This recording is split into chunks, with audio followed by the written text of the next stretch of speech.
Кеше бір фильм көріп отырып туыс бір ағамның мына бір әңгімесі есіме оралды. Бірде бір қыз бен жігіт екеуі ауылдағы ата-анасына баруға машинамен жолға шығыпты.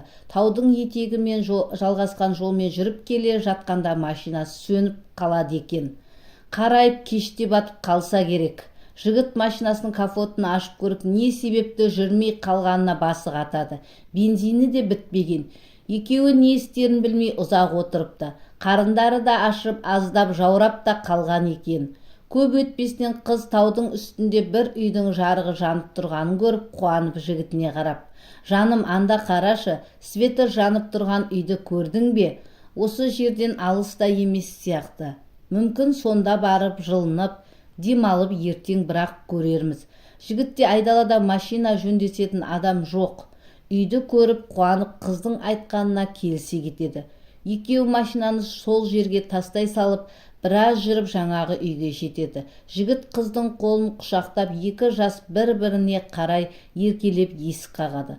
Біраз үнсіздіктен соң қолына шам ұстаған домаланған әже есік ашады. Бір қарағанда көңілге күдік ұялататын көрініске тап болғанымен, әжейді көріп екі жас ештеңе ойланбастан үйге бас сұғады кетеді. Жан-жағы алакөлеңке түсіп тұрған үйді көріністер көздеріне бұлдырап көрініп тұрады.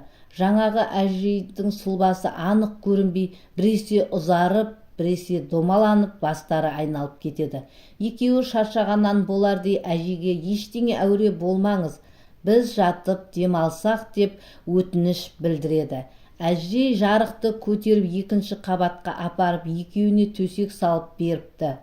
Екеуі шаршағаннан бір-бірін құшақтап ұйқыға кетсе керек. Түн ішінде түрлі сыбыстардан ояныпты. Астыңғы қабатта билеген, сықылықтап күлген дыбыстар шығып жатқан екен. Бірнешеуі үстіңгі қабатқа көтеріліп жатқаны, аяқтарының сықырлап басқан дыбыстары естіліпті. Екеуі басқа да адамдар келген болар деген оймен тыныш ұйықтасын жалғастыра берсек керек.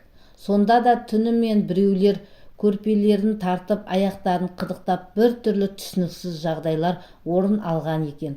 Таң атысымен екі жас ерте тұрып, әжейді оятып алмайық деп, үнсіз алды-артына қарамай шығып кетіпті. Келіп машинасын қосып көрсе, машинасы ештеңе болмағандай оталып жүріп тұр екен дейді. Екеуі қуана үйлеріне келіп болған жайды ата-анасына жеткізді. Әкесі өз құлағына сенбей баласынан қайталап сұрайды.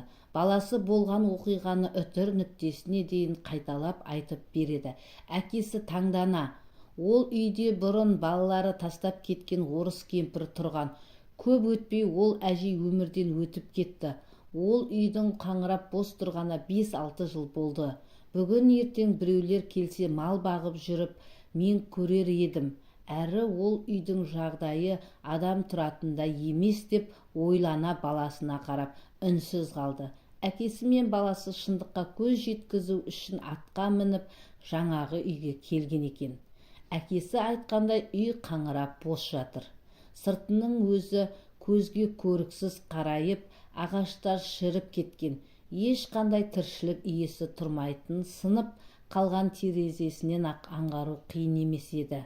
Баласының көзіне кешегі мүлдем басқа бейне елестеп, үрейден әкесіне таңдана қарап, жақындай келе, жартылай ашық тұрған есікті аяғымен итеріп қалады. Есік шиқылдап бір қабырғаға қатты тиіп барып, қайтадан жартылай ашылады. Түсінбе жорайын десе, кеше ғана өздері келіп кеткен аяқтарының ізі анықтай көзге түседі. Не ойларын білмеген жігіт басын ұстап таңданыстан жерге отыра кетеді. Жағдайы түсінген әкесі баласының жанына келіп, дем салып тынышталдырып былай депті: "Түнде қираған үйдің жанынан өткенде, немесе бейуақытта ымырт жамылып ала көлеңке уақытта айдалада жүрсең, тіліңді кәлимаға келтіріп, Патиха, Ықылас сүресін оқып жүр. Алла сақтап, ештеңе болмапты." Осындай оқиғаға кез келген кейбір адамдар есінен ауысып жатады. Бұрын ата-бабамыз ондай адамдарды жынырған, бәле қаққан деп жатады. Балам депті: осыдан кейін ол жігіт дінге келіп тақуа болған деседі.